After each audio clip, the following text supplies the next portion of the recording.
Welcome to the Tara Palmeri Show.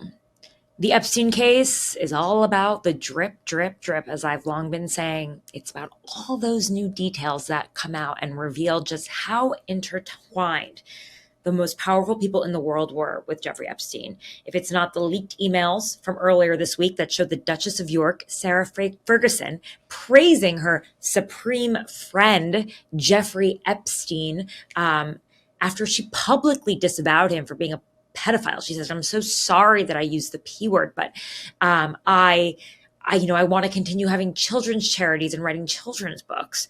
Right? So that leaked. We don't know how.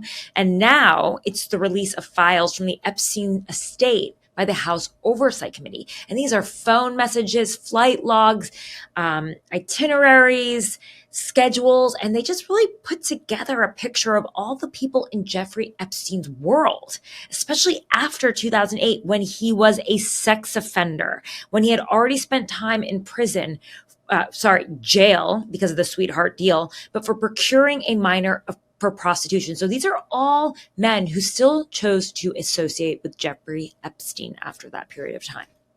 So first, there is a trip in 2014 to Epstein's Island, Little St. James, where so much of the depravity was alleged to have happened.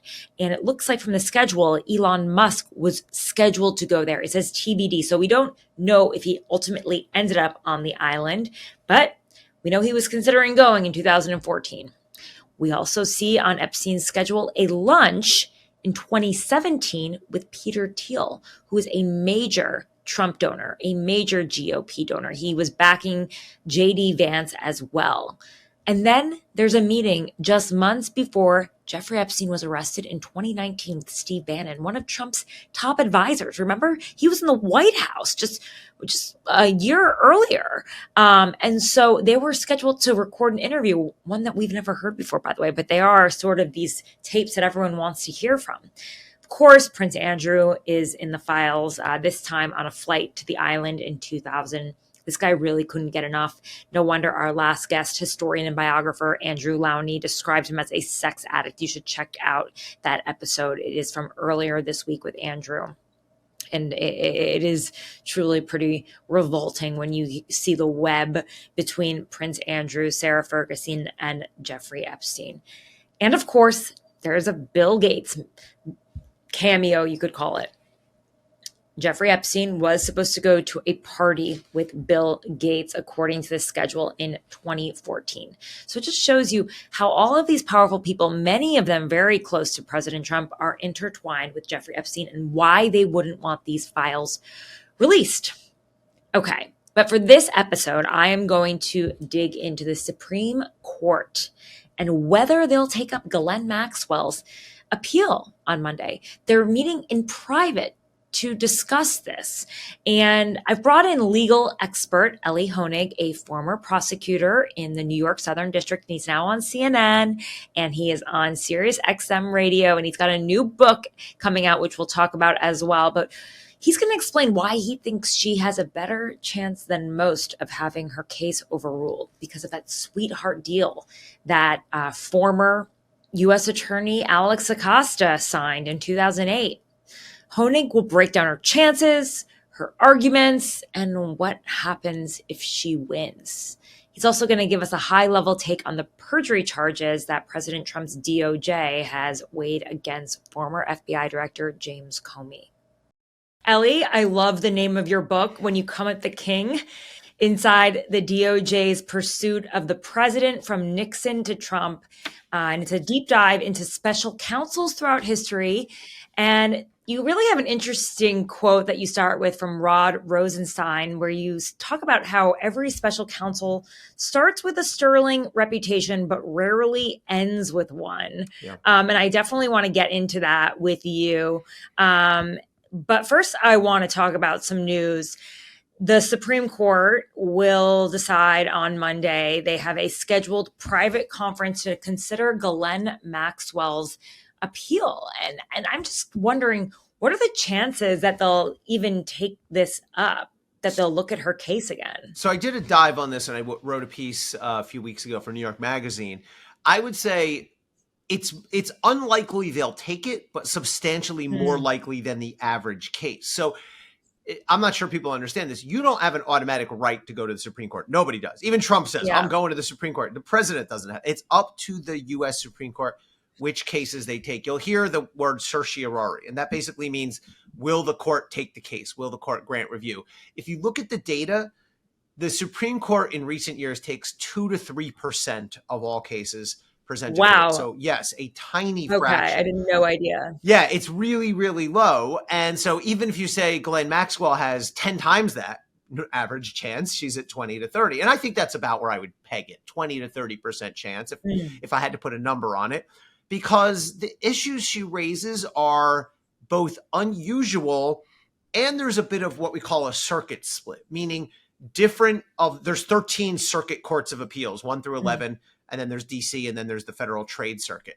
But when you have what we call a circuit split, meaning certain circuits are deciding it one way, certain circuits are deciding it another, that really makes it more likely, not certain, but much more likely the Supreme Court takes the case. So we can walk through what the exact issue is in a minute, but I give her a heightened chance, but still, I wouldn't say 50% or anything like that.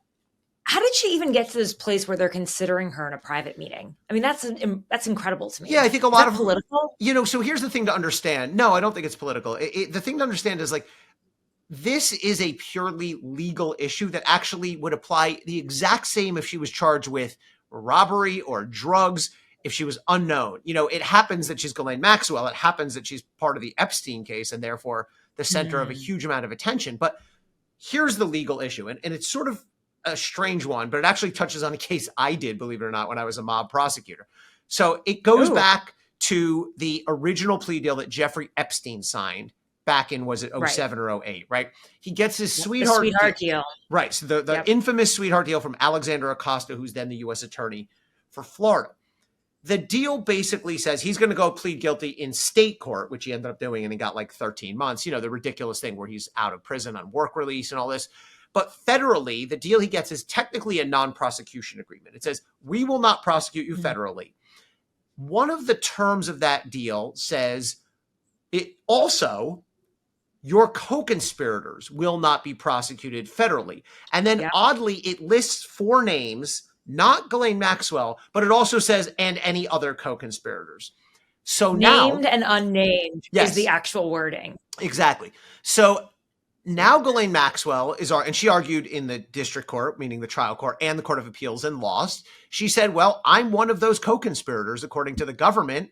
They promised Jeffrey Epstein that his co-conspirators would not be prosecuted. Therefore, I'm covered. Now, the response from the government has been, yes, but that sweetheart deal, we'll call it, was only binding on the Southern District of Florida U.S. Attorney's Office, meaning there's 94 different federal districts. There's 93 U.S. attorneys in 94 districts. And this kind of deal happens sometimes where you'll say, if this person accepts this deal, you will not be further prosecuted by this office in this district, right?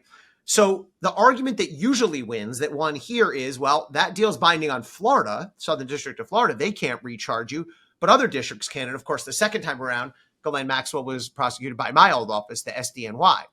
I had a case similar to this where the District of New Jersey had given a softball deal to a gangster, a guy named Angelo Prisco. They pled him out to extortion or something. And it said, we, the District of New Jersey, will not further prosecute you. Fast forward a couple of years, I come along, my office comes along, we prosecute him for murder and we convict him. And he says, whoa, that deal with Jersey said I would not be prosecuted further. And we said, no, that's just binding on that district, not us. And we won. Right. But different circuits see that different ways. Some circuits say, sorry, DOJ, you can't have one of your 94 offices giving someone a deal and then the other 93 piling on it. So that's why there's a little bit of a circuit split here. And that's why I think Ghislaine Maxwell has a chance. I just don't understand how sex trafficking, which is supposed to be across state lines, would allow you to be to have a non-prosecution agreement at all. Because why couldn't the other state then prosecute you? Yeah, I mean, look, we're back to the original sin here of Alex Acosta giving her that deal. He did, and I think the whole world agrees that it's a ridiculous deal, but he signed it on behalf of the U.S. government, so it's binding. It's certainly binding on his office. The question is just, is it going to be binding on the SDNY? We don't know. And another wrinkle, if I can say, the most of the language in Jeffrey Epstein's deal says this office, the Southern District of Florida, but the co-conspirators part says the United States, which is can be construed to mean all of you, Justice Department. So, there's a separate question about whether the court. I suspect if her name was not Ghislaine Maxwell, she'd have a better chance of getting the Supreme Court to take it, because I don't think the Supreme Court's. I think they're going to be more hesitant than they otherwise would have been to wade into the mess of Epstein and Maxwell and the media attention and the accusations that they're doing a favor, that what'll happen if they take this case and they're in for Trump and they're in for Todd Blanche and they're trying to, if anything, I think the notoriety of this case makes it less likely the Supreme Court takes it. Also, does the fact that she wasn't named in the 2007 agreement actually weaken her claim?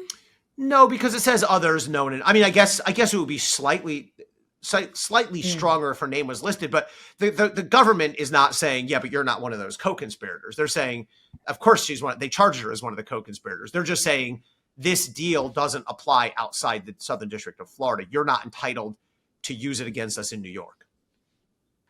What do you think about this non-prosecution agreement? I mean, you've had a long career as a prosecutor. Have you ever heard of a deal like this before? It's one of the worst deals I've ever seen. It's indefensible. First of all, what they did for Epstein is ridiculous enough to basically give him 11 months of partial confinement. I mean, if they had charged that case properly, he would, used Maria Villafana, the prosecutor's memo. He would have been looking at 10-year minimum life maximum type offenses. That's number one. But then the icing on top is this clearing of all the co-conspirators. I have never heard of that. I've never heard. Why would you do that? Why would you agree? I mean, I know why Epstein's lawyers would want it, right? Because they don't want Ghislaine Maxwell or whoever to be charged and then come in and then give them all this damaging information, right? But I have never heard of a lawyer. The extent to which Acosta caved and gave this case away, it really can't be overstated. It's astonishing. He completely collapsed. His only, you've heard, Tara, his mealy mouth BS explanation. He said, well, I felt it was more important to lock in a conviction. It's like, well, why are you a federal prosecutor then? I mean, anyone can charge any case and then just plead it out for some BS giveaway. Like, do the damn job. Yeah. I think, and I wrote about this for my last book a bit. There's a couple chapters on this. I don't see a conspiracy theory. I just think he's a huge wuss. And that's what Maria Villafana said. He didn't have the fortitude to go up against Ken Starr and Alan Dershowitz and Jerry Lefcourt and all Jeffrey Epstein's connections and money. And I think Acosta just wimped out. I think he just didn't want that fight, didn't have the stones for that fight, and gave it away. I don't have any more sinister theory than that. I mean, I don't know. I'm interested. What do you think? I think it goes higher than that. He goes off campus, off site to meet with Ken Starr and Jay Lefkowitz. Yeah, he has a breakfast with him. 90 miles to Palm Beach. Yeah. And that's crazy. Oh, and you think they trapped him or something? No. I just think that there was something more to it. Why else would he feel like he needed to leave his office to meet with the defense's prosecutors? I mean the defense team. That's insane. Yeah, I mean, look, it's not crazy to go grab breakfast with someone you're involved in or have a coffee. For the U.S. attorney to meet with the defense team over breakfast? Yeah, I mean that's pretty privileged. 90 miles away at a breakfast spot where they would not be recognized. That's pretty privileged like a conduct. Random You're right. Side by the road, right. Marriott, like Garden Hotel. Yeah, you're right. I mean, I guess that's a good point. Like you would have a courtesy meeting with somebody, but that's an awful lot. But I mean, it's also consistent. And these are the type of guys who eat at Marriott Hotel, roadside hotels. These are very wealthy men. You had a former special counsel. Like these people roll in big circles. It's also, but it's also consistent with the idea he was just in awe of and terrified of these guys. But the other thing that Acosta did that's inexcusable is he basically agreed with the defense lawyers to mislead the victims. I mean, there's email traffic between them, which has now come out, where they're like, please, you've agreed to not notify other individuals. It's like Acosta had a legal obligation. And at one point, the government, FBI, sent out a notice to the victims after the deal was in place saying the matter is still open and pending. And the end finding of the report was this BS like, well, it was an administrative letter and some lower level person sent it out. It's like, So there's a triple sin. There's the you have an obligation to tell the crime victims of your decision. You don't have to if they don't like it, you don't have to obey them, but you have to notify them and you have to listen to them.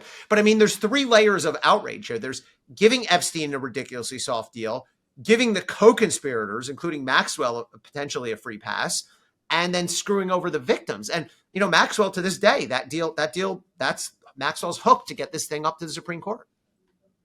Okay, so the Acosta made a stunning admission last week before the House Oversight Committee when he said that he didn't read the victim statements that were part of the prosecution memo. And he had decided, though, that he did not think these women could sufficiently represent themselves as crime victims in this case. To me, this reeks of misogyny. Did you see a lot of that? Yeah, what in other words, he was saying, I don't think these women were like of clear mind. What's he saying? I'm not sure I follow that. They weren't good enough victims. They couldn't argue their own case. They couldn't. I mean, do you see a lot of that in Department of Justice where you feel like crime victims of sex crimes, they're seen as, the jury's not going to listen to them, or they're not good at arguing their own cases. They're not perfect. I mean, sometimes the predators choose prey, women and men that they think will be unbelievable. Or they try to somehow they try to entangle them in their crimes. Yeah. So that they lack credibility. I would say that was a more common mindset 15, 20 years ago, maybe around the time of this deal. I'm not excusing it at all, but I think law enforcement's gotten much better at that. I mean, I did mass multi-victim cases with, a lot of young victims. I did a case with 70 victims. And, you have to meet with all of them. So I think law enforcement's gotten better at that, but definitely 15, 20 years ago, there was this sort of, back of the hand treatment for victims. I think that's true. You think that the burden of proof is disproportionately placed on these vulnerable people rather than the powerful? Yeah, I think that's a fair criticism I think, I do think, certainly Acosta gave a lot more benefit of the doubt to the defense lawyers than the victim. I mean, he totally ignored the victims. That's part of why he did such a bad job. Yeah. Right. So in that New York Magazine piece, which I recommend that everyone checks out, in addition to Elie's book, you draw parallels to the Bill Cosby case when you talk about this Ghislaine Maxwell appeal. Can you explain to our listeners why and what this might mean if she ends up walking just like Bill Cosby did? The common thread between the two cases, they're not identical, but the common thread is prosecutors make a crappy deal and then they get stuck with it, right? So here, again, Acosta makes this crappy deal and DOJ, here we are 15 years later, may get stuck with it. In the Cosby case, so what happened was the DA's office was investigating these allegations against Cosby, which started to emerge. The DA then, at the same time, some of Cosby's victims are suing him civilly. And the DA ultimately says, okay, here's the deal. Cosby cannot be forced to testify. He cannot be subpoenaed in the civil suits as long as he has a pending criminal case, because as long as there's a pending criminal investigation, he'll have a Fifth Amendment right.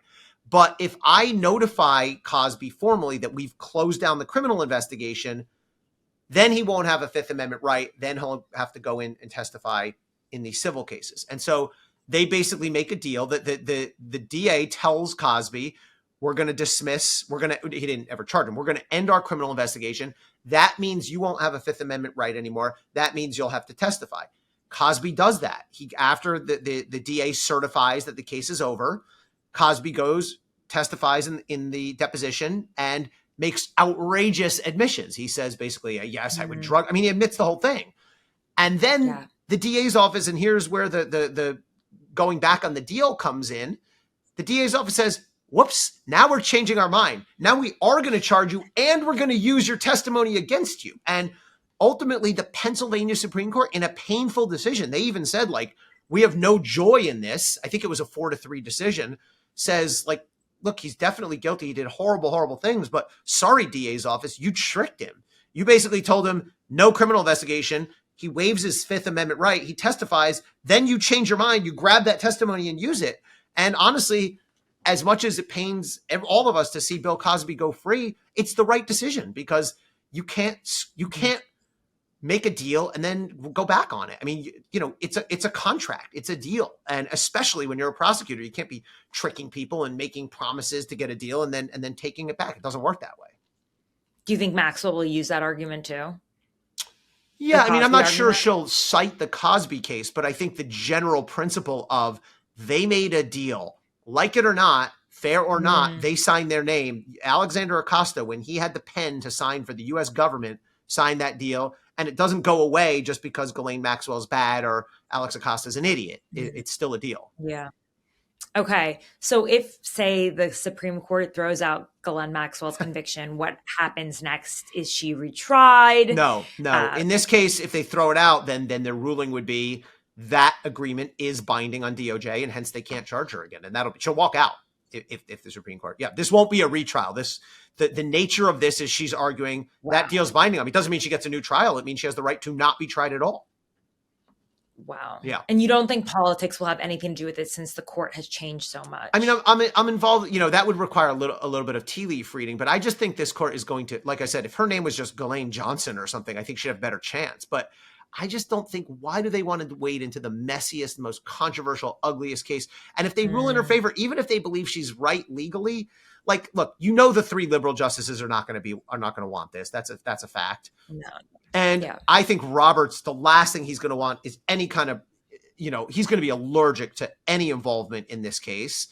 And I could see easily Barrett and Kavanaugh going along with that and just being like, no, thanks. Although it only takes 4 to take a case, 5 to win, but 4 to take it. So, again, I would peg it 20 to 30%. And by the way, it's also possible they take it, but then don't rule for Maxwell. Like, it could be they have 4 votes for her, but not a 5th. Or it could be someone wants to take the case and wants to rule against her. So there's 2 hurdles here. There's taking the case and then who wins. And one does not necessarily dictate the other. Although, again, if you look at the data, something like 70% of the time the Supreme Court takes a case, they reverse what happened below. So meaning in this case, Maxwell's position would win. Oh, okay. Interesting. Right? Because it's logical, right? Like, if they agreed with what happened below, there would be less need to take the case, right? Usually you take a case because you want to change the outcome, not because you just want to reaffirm it. Okay. All right.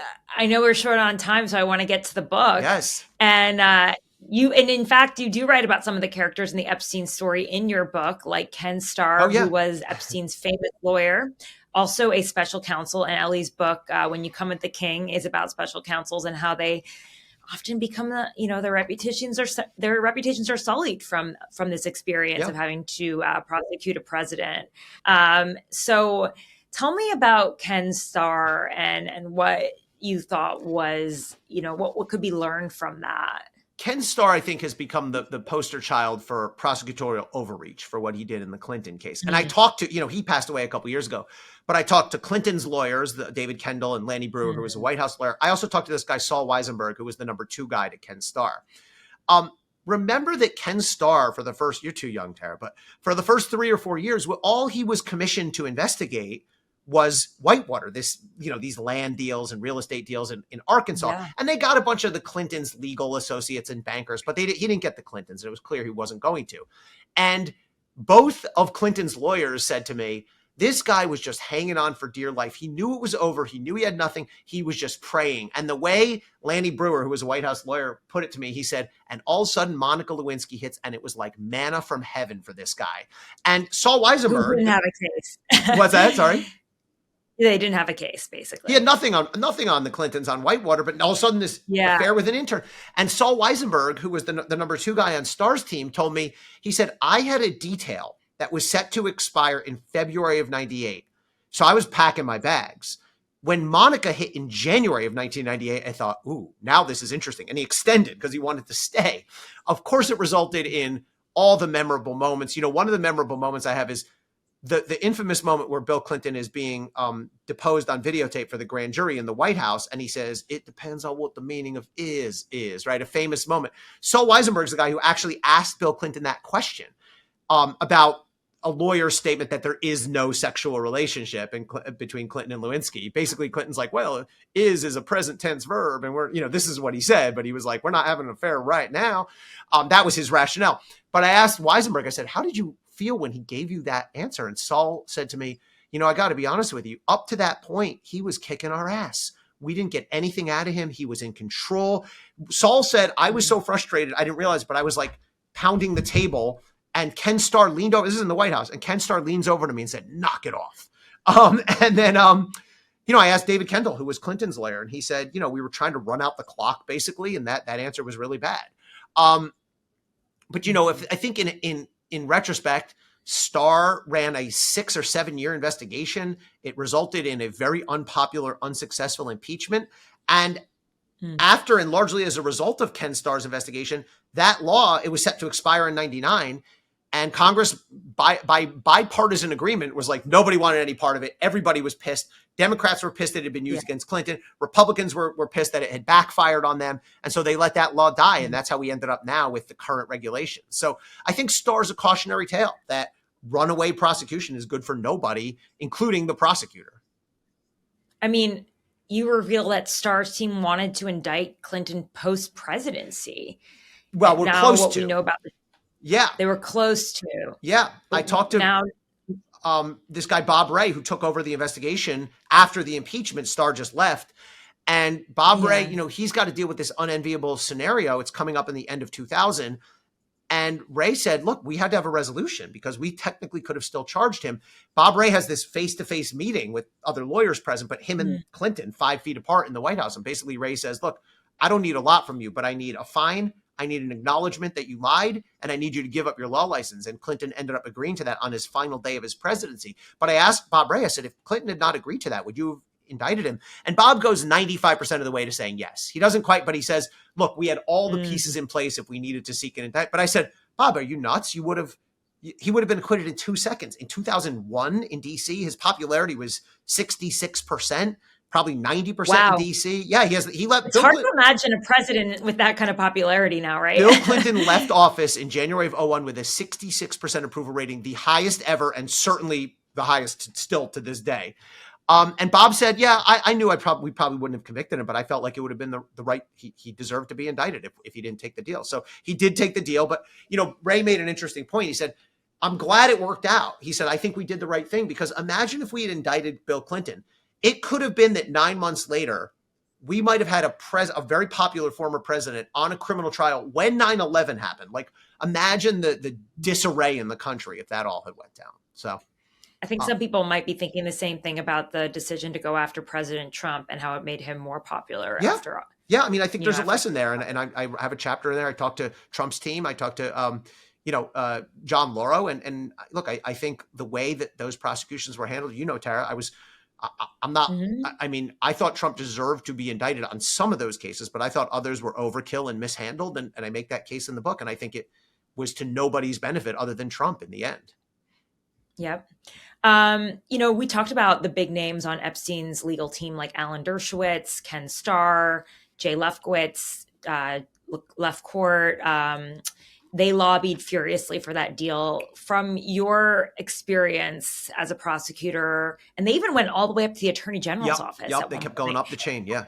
Yeah, they kept going up the chain. So, how common is this for this high-powered influence in plea negotiations? Have you been ever pushed in the past with people saying, I'm going to pull political strings if you don't do this? Well, they don't say it that explicitly, but they're definitely right. Yeah, look, you're much more likely. I mean, every good lawyer wants to go as high up the chain as he can. Every drug case I ever had, the guy thought he was entitled to meet with Michael Mukasey or Eric Holder, whoever was the AG at the time. And, so you only get so far. But it absolutely is the case if it's someone who's known and respected and powerful, especially, honestly, if it's a former colleague, if it's someone who left the U.S., Lefkowitz, right? That person is generally, it's understood, is entitled to at least a meeting that you might not give somebody else. So, I mean, this is a big topic of my second book, Tara, how paying for Trump, there's some of this in Trump's past. His kids avoided a fraud indictment by the Manhattan DA year before, in the early 2000s, before Trump was a political figure, largely because Trump had well-connected lawyers who had donated to Cy Vance. They got a high-level meeting with Cy Vance, and he reversed what his line prosecutors wanted to charge. I forget which kids, so I don't want to say, but a couple of the Trump kids were in real potential trouble over the sale of an apartment building. But yeah, no, that matters. Access matters, and defense attorney quality and reputation matters. Yeah, I remember in my own investigation into the Epstein story, like I knocked on the doors and did a lot of reporting from a lot of Barry Krischer, the state attorney's office, to find out why he and his deputy were so lenient on these girls, against Epstein, saying there are no victims here after putting together a case before a grand jury, and why, and the kind of impact that Ken Starr had, and on Alex Acosta, and how they were sort of fanboys for Alan. Barry was a fanboy to Alan, and how Alex Acosta was a fanboy to Ken Starr. I don't think it was all of that, but I do think there was that element of, we are famous. People read our books. We teach at Harvard, But I also think they never thought the victim stories would be told in the way that they eventually were. I think they didn't count on Julie Brown emerging, the journalist who broke a lot of this. And I think they thought the women could be safely sort of shuffled aside. No, it was a class thing too. They didn't see any girls that came from prominent families. They just saw a bunch of girls from the wrong side of the tracks, and they thought. I mean, they charged him with procuring a prostitute, a minor for prostitution. Suggesting that the child could be a prostitute. Yeah. Right. Which is no longer a state charge, by the way, in Florida. Thank God. Yeah. Yeah. But I got to ask you one last question. I know we only have 1 minute. Yes. Top lines, Comey, Trump about to, or has already indicted him. Yeah, I haven't. What's going on? By the way, it's charged. Exactly the theme of the book, that now we are in the age of retribution, hence the title, right? When you come at the king, you better not miss. What is happening now is fundamentally different, even if you go back all the way through Clinton, through Watergate, through Mueller, all of it. Clearly retribution, that's not even a theory. I mean, Trump is tweeting about it and True Socialing about it. I have a lot of questions about the indictment. It's so broad, it's so vague, it's very unclear what's being charged.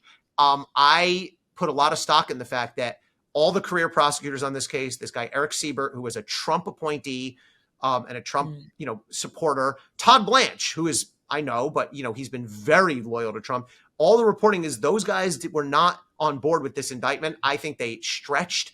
I don't think it ever gets to a jury. I think it'll get thrown out for vindictive prosecution.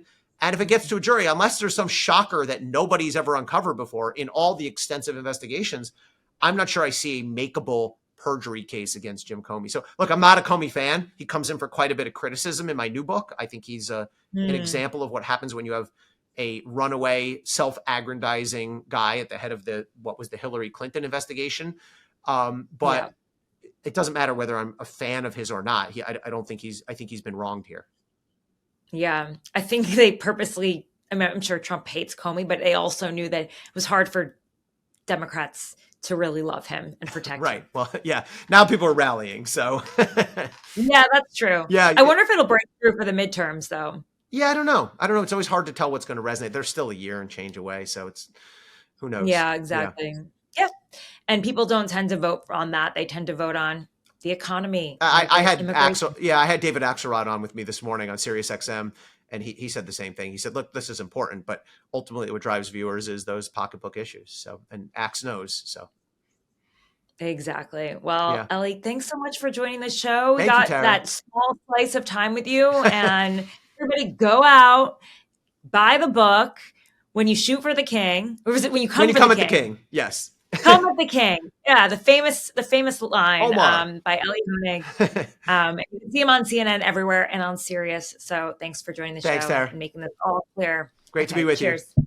That was another episode of the Tara Palmeri Show. Thank you all for tuning in and for supporting this channel.